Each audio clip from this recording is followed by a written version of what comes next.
Now we're on YouTube. We're on YouTube.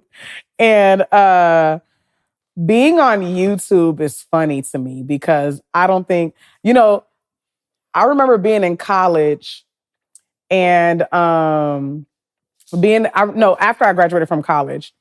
And I remember I used to I had a lot of hustles growing up. I sold hair, I sold CDs. It was nothing I didn't sell. I just didn't sell drugs. So I remember just doing a lot of entrepreneurial things. And I remember I had made a YouTube and to be one of the things that I sold and marketed my bundles on or whatever. And I remember I just made some like comedic video and it was like, it was funny. And I remember, I deleted it years later because I was like, why is this on the internet? I just deleted it. But I remember I made it in like 2012 or 2013. I think that's the last time I think I did any YouTube anything. And then our skincare brand, Skin Tea, that brand, I created a YouTube for people to kind of like understand skincare and, how to take care of their skin and all these other things or whatever. But that's the only time I really played with YouTube and to watch all my pods because all my favorite people were on YouTube. And so YouTube. This is my first time actually like we're consistently posting and doing all these things on the platform. And YouTube is great. The thing about YouTube is it kind of reminds me a little bit about TikTok. They kind of like go and find your audience and they go find your audience and they only go and find it until you post it and you have to be consistent with that particular type of whatever you're doing, So if you're posting just food videos, they're going to find people that are looking for food or whatever category of food on your videos or in the atmosphere, whatever. Or YouTube land is what I like to say.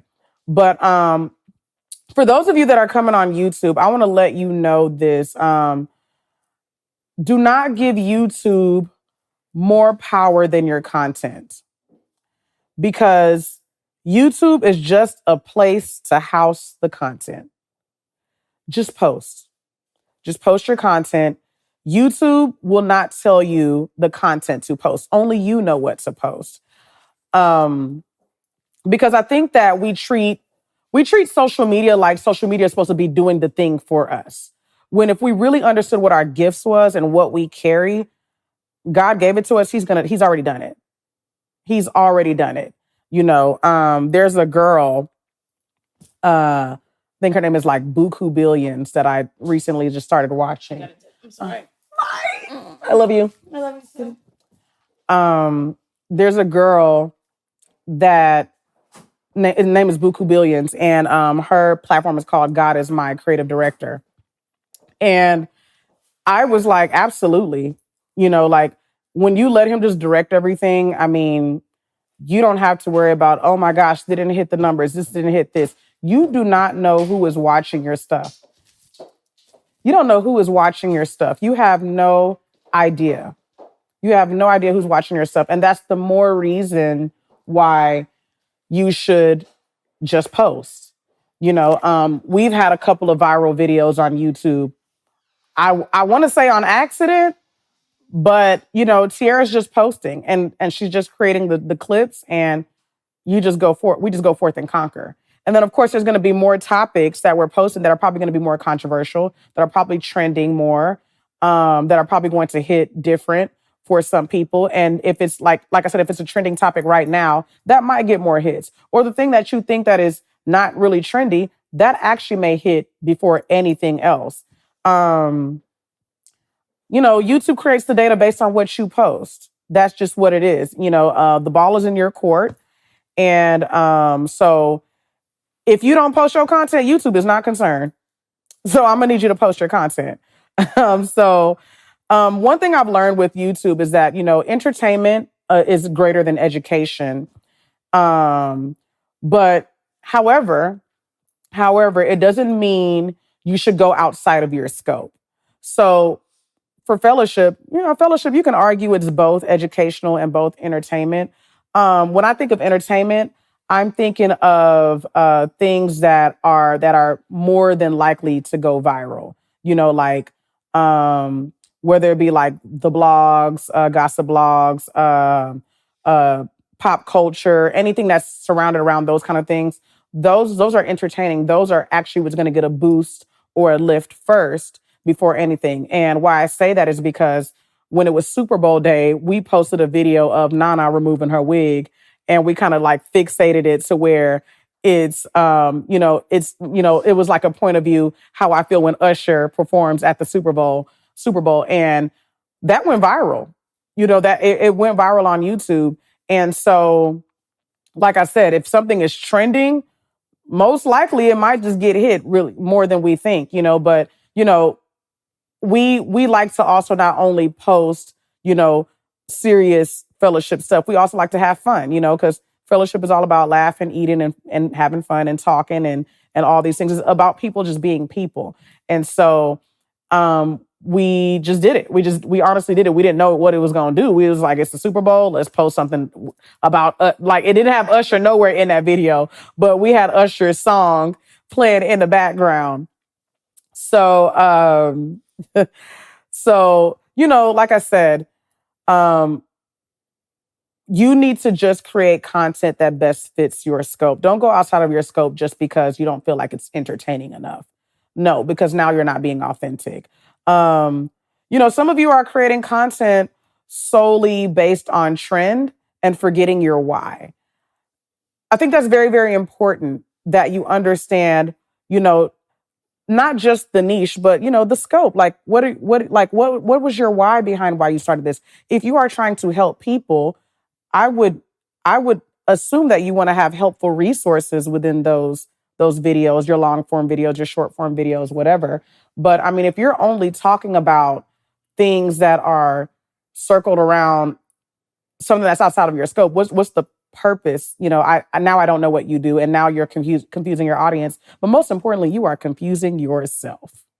So stay within topics, stay within your scope. Like I said, trends are fun. Like I said, we did something fun for Super Bowl. We did something fun. Trends are fun, but don't forget your why, because it's really, really quick. It's easy to do that. So our data as of today, I mean, I thank God that these numbers, we don't use the numbers to define fellowship.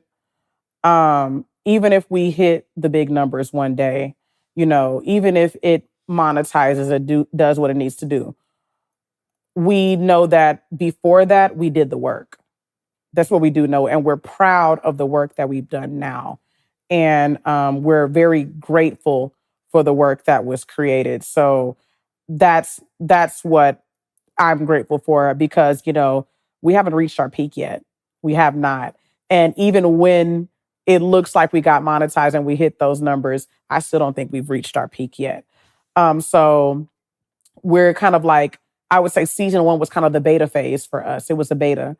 And it was, when I think about season 1, sometimes I'm like, I know it was kind of a beta for me, but it looks like I belonged here, and it looks like it was meant to be. Everything just fit, and everything worked.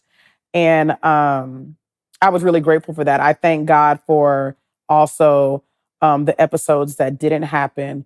Because even though I thought it should have, I thank God for the ones that didn't happen. I thank God for even being able to say the word no, or declining, because when creating fellowship, I was very much so like, Lord, I want to be very particular about who's on the couch. You can't just let everybody in your space. You can't give everybody a mic, and that's for any creator that's in a space like this, or in my position, that's a moderator or a communicator.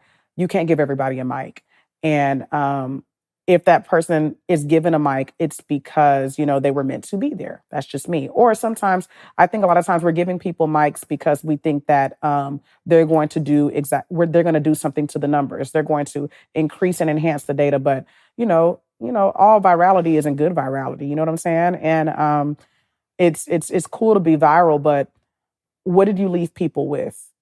What gem did you leave people with? What did you leave people with that is going to make people remember, um, who you are, what you are, and etc. You know what I'm saying? And so I think that we have to be very, very mindful of the things that we're having people consume.